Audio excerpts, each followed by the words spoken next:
Hello and welcome to Racers Now. We've got another betting ring veteran as a guest to have a chat to this week, and I'm sure there'll be plenty of strong opinion in the way. We've got Tim, bigger than the Machine Brown, with us. SD's best friend from the betting ring. Is actually the most viewed YouTube Shorts video on Racers Now, alongside SD at Wolverhampton. It's done nearly 3,000 views, so hopefully this can replicate it. Tim, how are you on this Thursday evening?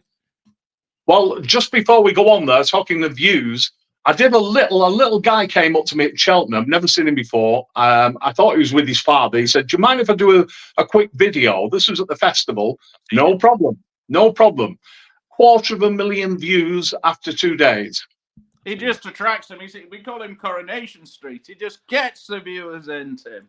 I saw that today. Was he old enough to bet him? Was he old enough to bet? Because I've seen that today. He looks about 14. Yeah, exactly. Well, he was with his father, and that's what I thought. I thought this guy's studying to be a journalist or something. Fire away, fire your questions. Next minute, unbeknownst to me, he put it on TikTok. I did at the time, genuinely, I didn't even know what TikTok was. And next minute, I've got people following. Have you seen how many views this has had? And if you check it out, I think it's over 250,000. Fantastic. Right, bit of an open question from me, really, Tim. What is the state of the British betting ring at the moment? You're one of the leading opinionists from there. What's going on? What's going on? We're being attacked. What isn't? We're being attacked from every angle, really. It's hard to know where to start. What's going on? Well, it seems to me that if you were planning to run racecourses down, you would do everything what the racecourses are doing at the moment. Not all of them, but the majority of them. If you were trying to get rid of people, you would introduce what they've introduced.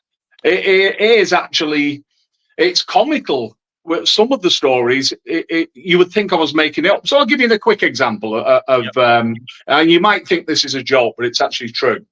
So I think it was about 6-8 months ago, Ludlow actually put on their website, the best place to watch racing at Ludlow is on iUK. Yeah, well, I mean, what have you got to do? What can you say to these people? Clueless doesn't even come close. It's like, if you wanted to drive people away, let's start charging them £5 to park the car in the car park when they come into the racing. Where do they do that? Well, you better ask SD will be qualified to answer that, I think. Yeah, go on then. Where do they do that, SD? Well, I think they charge at Goodwood sometimes, and York, and closer to home. Right. You know very well where to do it. So we got a bit of stick earlier this week, Tim, well, chiefly me, for bringing up what I would call the headwinds that are facing racing at the moment. Obviously, the bookmakers like yourself are at the forefront of that. So, yeah, there's just, like you say, a hell of a lot going on at the moment that doesn't look great for the future of racing, frankly. Well, it seems as well that the I like to call them the Anti-Gambling Commission. That's what they should be called, the Anti-Gambling Commission. Because, once again, you couldn't make the stuff up what these people do. But, so let me get my train of thought here. What was I talking about? Lost my train of thought. Anti-gambling. So have you noticed now on the BBC and a lot of the programmes now, one of the main features when people were watching it was going into the betting ring with the likes of Pinot and people like that. And what's your loser here, Barry? How much have you got this for? And it created an interest amongst people. They wanted to, see what liabilities bootmakers had. Genuine bootmakers, obviously people know there's certain individuals that would say they've got this for this and that for that, when the bootmakers themselves know it's utter nonsense. But a genuine bootmaker like Barry Pennington that does actually stand horses and lose, you kind of get a feel before the race. If you see he's laid this and he's laid that and he's got it for this liability. Well, it seems to me that ITV and other programs are distancing themselves from actual betting, when the whole idea of racing and the whole ethos of people going there is to have a bet. People don't go there to watch the nice pink colours going past on a bay horse. They want to back a horse and they want to make money. That's what they do. They go there to enjoy it and betting is part of the enjoyment of going racing. Yeah, and get the cash in the hand. You know, there's a lot of these race courses now are claiming to be cashless, and it's only the betting outlets, whether that be you guys around the front, the shops, or the tote that are taking cash at the moment. So that's another, plenty of nails that are starting to be knocked into the coffin type thing. Yeah. There's plenty of nails being knocked, but obviously we've got to fight against it. Unfortunately, a lot of my colleagues, they don't seem to be helping the cause. So, originally a lot of them were displaying Betfair umbrellas, BetDAC umbrellas. Again, you couldn't make this stuff up. The very thing that's going to put them out of business. When all the people that came into the exchanges originally, because as we all know, bookmakers never lose, and why don't we all do it from home and lay horses? And all of a sudden, those layers got smaller and smaller and smaller as they all did the money. Not all, obviously, but a lot of them did the money, and the pool became smaller and smaller. Just bookmakers in general, cash or card, you're being shouted. Cash or card. So it appears now that maybe this levy might be being introduced because we could be promoting problem gambling with accepting cards. I don't accept cards because the bottom line is you go out racing for a day's racing, you go out cash with what you're prepared to lose. Simple as.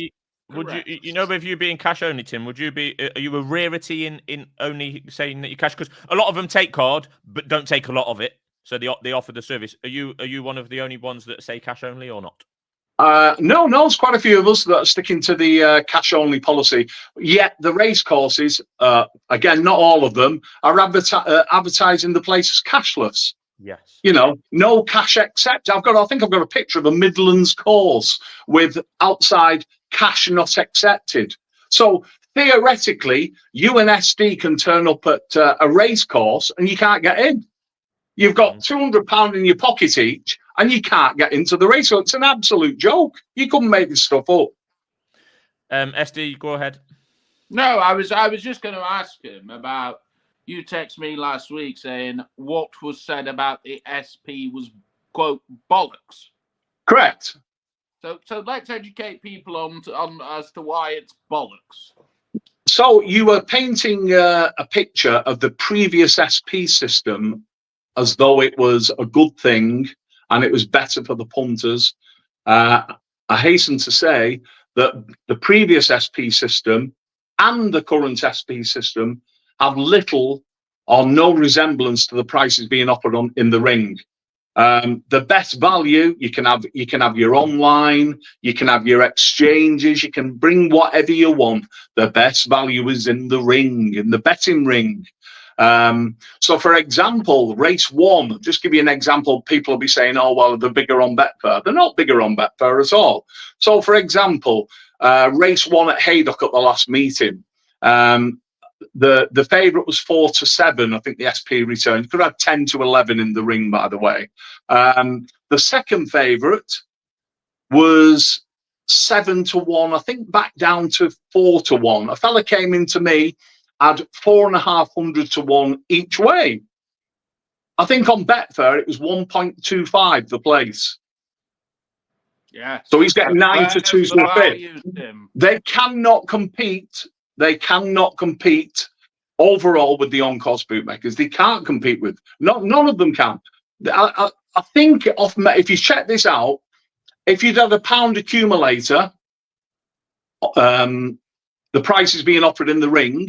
Just the 6 winners at Haydock Park on the last meeting, I think it came to over £1,300 to a £1 accumulator. You do that at SP, £600, less than half. So you can imagine. You've got to admit, Tim, the SP of the fancied horses is less now than not the case. Not the case, SD. So I've been stored. I'll give you another example. Wolverhampton. Previously under what you're laughing at? What you're laughing at, SD? So laughing because he loves it. He goes there twice a week. He's nearly as mad as you. He goes there voluntarily. Well, you have to go there to make a living.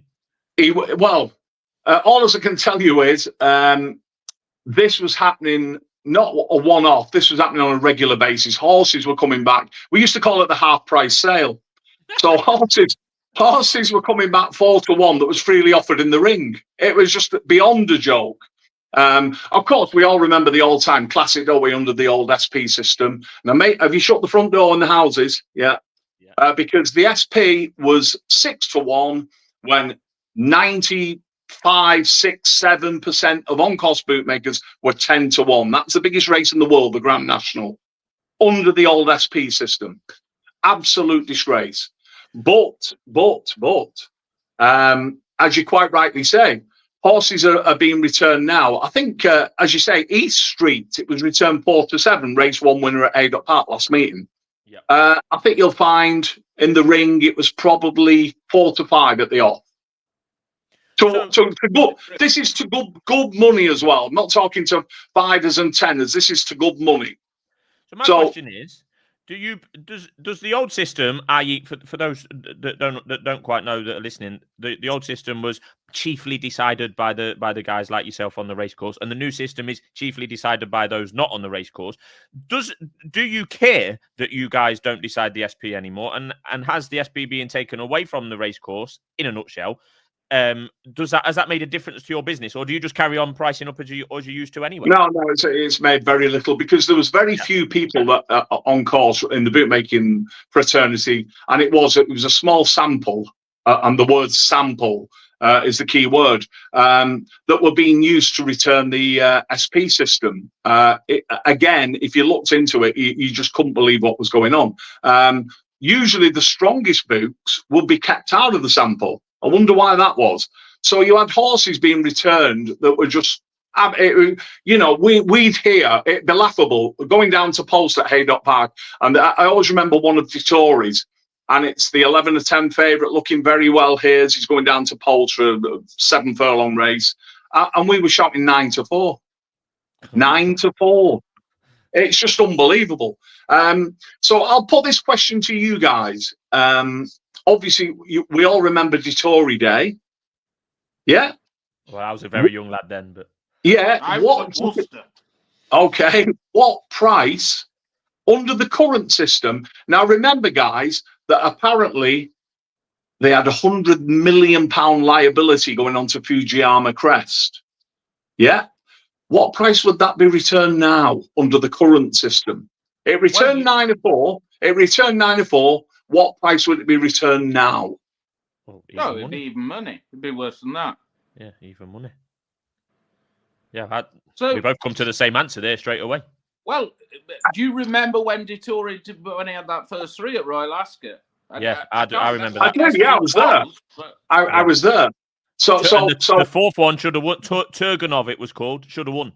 Should have won. It was clear. It was on the nearest to the bookmakers. It came past me clear and got nailed right on the line. So you've just said, both of you have come out with a figure that I agree with. I think it'd be around even money returned. So we know the good old Anti-Gambling Commission, one of them, I think their motto is keeping gambling fair and open. So who's returning these SPs? Currently, who's returning the SPs? I actually don't know the answer to that. Nobody knows the answer. Okay. Who's returning the SPs? So if gambling companies are returning these SPs, how can that be fair and open? Well, it's a very good question, Tim. It's a very good question. What would you do about the SP, though?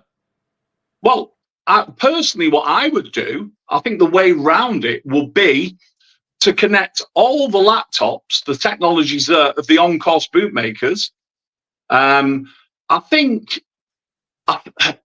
without libeling myself, there'd be certain bookmakers you wouldn't put in. I'm sure, SD, they could ask you. Certain bookmakers that wouldn't lay a bet. But I think we all know the bookmakers who will lay a bet. And if you had 20, 30, 50 bookmakers at big meetings, collated all the information, I think you would find the SP would be far better for the punter. Far better. And that would be the fairest way to do it. And what happens, Tim, when I will sometimes text you and say, are you going to Wolverhampton? Now, you know damn well why I text you. Because if you're not there, if John Hutchinson isn't there, if Glenn isn't there, you've got a problem as a punter in that ring, haven't you? I would agree. Would you go racing there? That's what I would say. No. I always say this to certain bookmakers that defend this type of behaviour, and I say to them, would you send a member of your own family there punting? We don't have to mention the names of these people. We all know who they are on the racecourse. Would you send a member of your family to be punting horses there? You wouldn't. We all know who offers the value, who attracts people on the racecourses, but it's we're not fighting a losing battle, far from it. But there's got to be an attraction to entice people to come racing. So with the Anti-Gambling Commission, Tim, obviously there's these intrusive affordability checks. Yes. Have you seen an increase in bigger bets on course because of this? Good question. In the last 12 months? Yes, I would say probably in the last 2 years.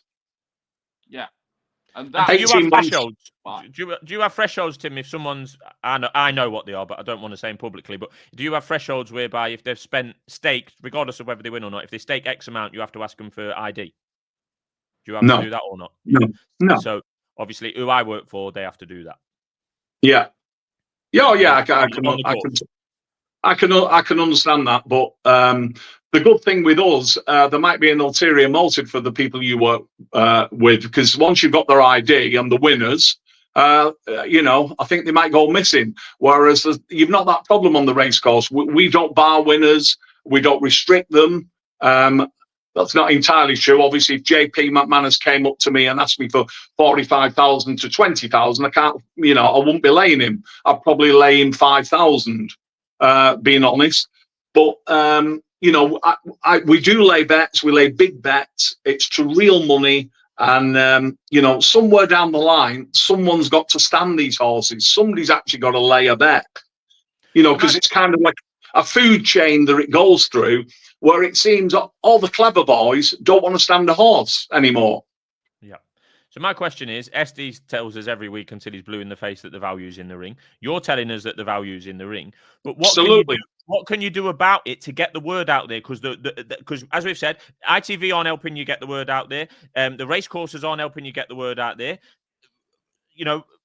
How are we attracting more people to the ring? Or are they going to be forced there, as SD alluded to, because they can't get online?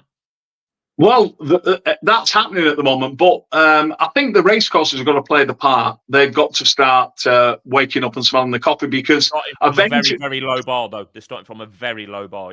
Absolutely. And, unless they start pulling the finger out, if the media rights money, which will start drying up slowly but surely, all of a sudden they're going to have to start trying to get people to come to the races. And, currently, as I've said earlier, if you were designing a way to get rid of people by stealth, you'd probably do what the race courses were doing in a lot of cases. Not all of them, as I said earlier, not all of them. Some are good. Some do try to attract people, but we were told that a certain race course ultimately said if they could race behind closed doors, they would.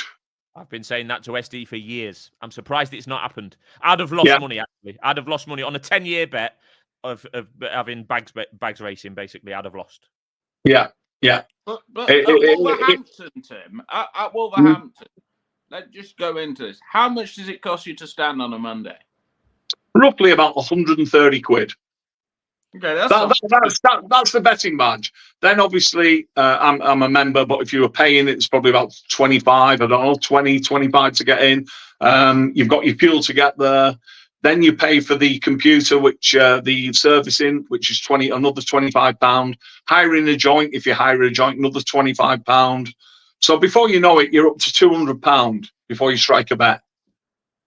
And if you do have them back, Tim, which is quite rare, but let's say you get yourself into a complete pickle. It happens all the time. Do you have them back in the ring or on the machine? So I would use both. I try to keep the money in the machine if I can. If it came to a vote, with on-course bookmakers, let's ban the machine tomorrow. I think I'd be on the losing side. If the value's in the ring, Tim, why don't you have it back in the ring? I do have it back in the ring. I had it back in the ring the other day with I bets with Glenn, I bets with John. Obviously, at certain tracks, there's certain bookmakers I will not bet with for reasons I think you might know. Right, okay. Well, we could be here all night. We're sure to have you back, Tim. We'll just move on quickly. Go on. Just on a few more. The tracker, Tim. Shouldn't that be banned? Well, tell us what is the tracker first. Right. Okay, First off, I need to apologise to Mick Eckley last week because I insinuated he used the tracker. He doesn't use the tracker. It was a private joke. Mick Eckley does not use the tracker. So that's the first thing. But there are certain other egregious bookmakers who are far worse than Mick Eckley, who will basically have a machine connected to Betfair, and that will dictate their odds to a certain profit margin. Correct? Well, firstly, I believe that. Firstly, Mick Eckley's not a bad guy, by the way. Yeah, the tracker, I disagree with it totally. So I'll give you an example of why I disagree with it. I think it offers bad service. The amount of people I've seen with bookmakers next to me, not mentioning any names, using the tracker, and the punter turns round to walk away and says, "It was 3-1, mate, when I put the bet on." And they've got a ticket with £20 at 11-4. And has to be remedied, or sometimes the bootmaker will say, "Well, the price has gone." I've seen that happen on numerous times as well. But the tracker, this is the classic, happened at Bangor. I laid whether you believe this or not, it's the truth. I had 100-1 a horse. 80-1 a horse. A fella came up to me. He said, "Is that 80-1?" I said, "It is." He went, £100 each way. I thought, oh dear. So I took the bet. I'm looking on the machine, obviously, as I'm taking the bet. It's something like 96 to £3.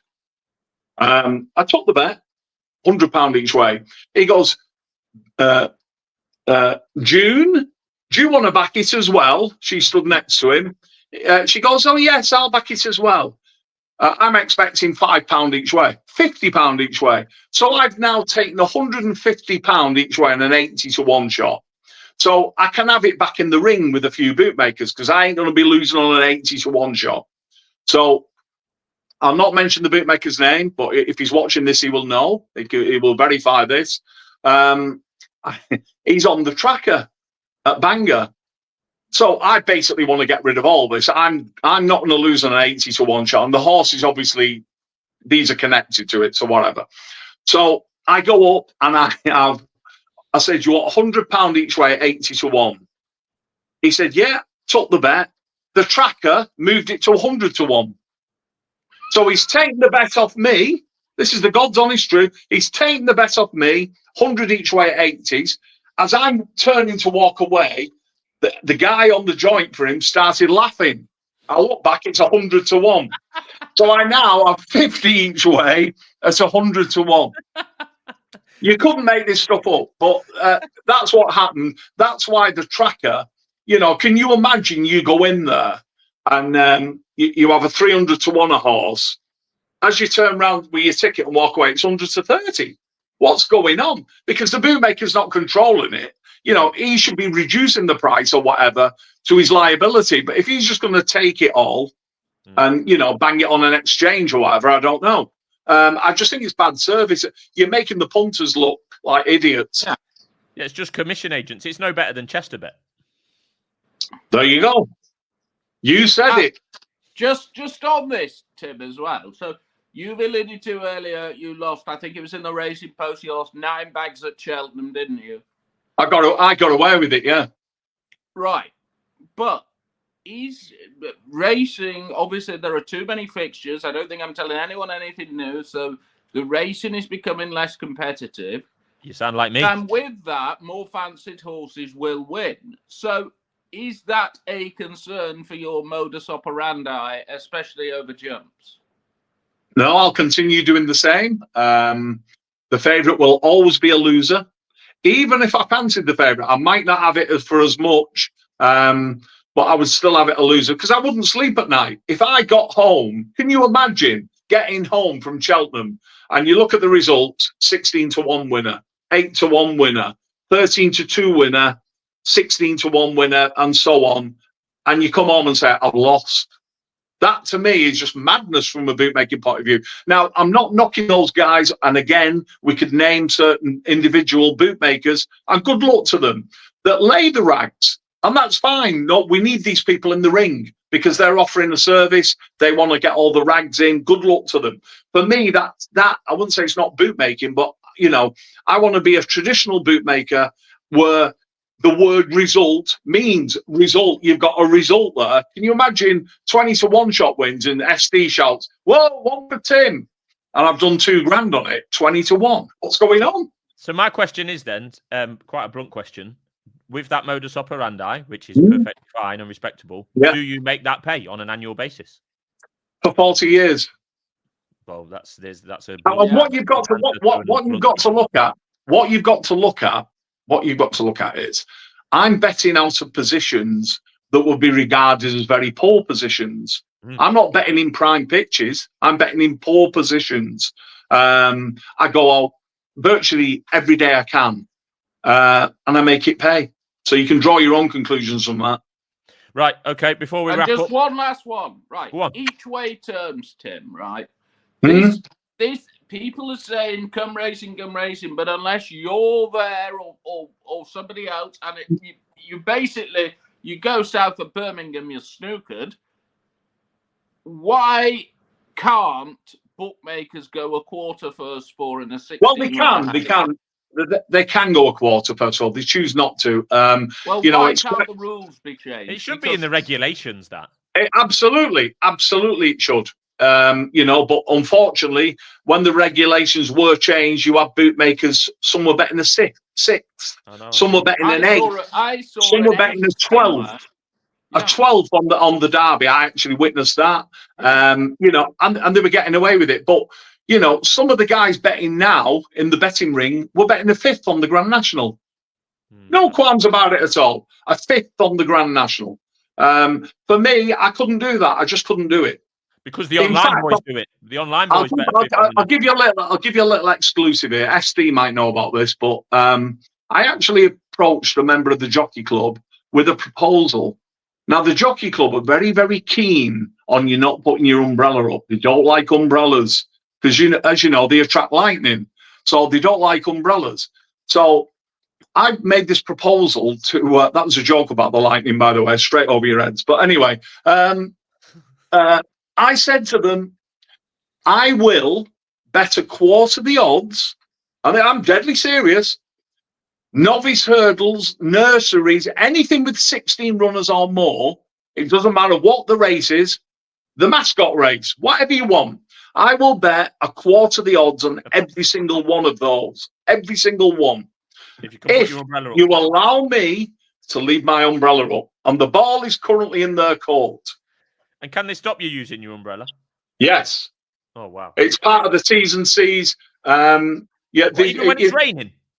Well, when it's raining, I had a lady steward come round many years ago at Stratford-on-Avon. Umbrellas down. I said, it's raining, love. I ain't taking my umbrella down.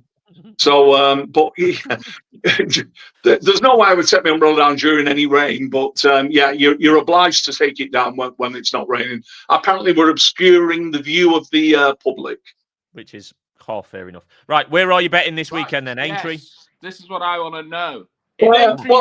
Will you be at Britain's friendliest racecourse to use your on Monday? What about Saturday? I will be at Britain's friendliest racecourse. There's another story behind that as well. But Saturday, I want to know. Aintree on Saturday. You're going to be there, yeah? Yeah, definitely there. But if it's off, are you going to Wolverhampton? If it's on, it's an all-weather track. Of course, it's on. Aintree. Oh, possibly yes. Yeah, in fact, definitely. Right. Oh, well, we'll have you back on, Tim, but we'll wrap it up there. But we'll definitely have you back on. Right. Thanks for tuning in. Another special, another guest. SD's happy. He's betting ring friends. Maybe that's what we should call the series. Thank you. See you.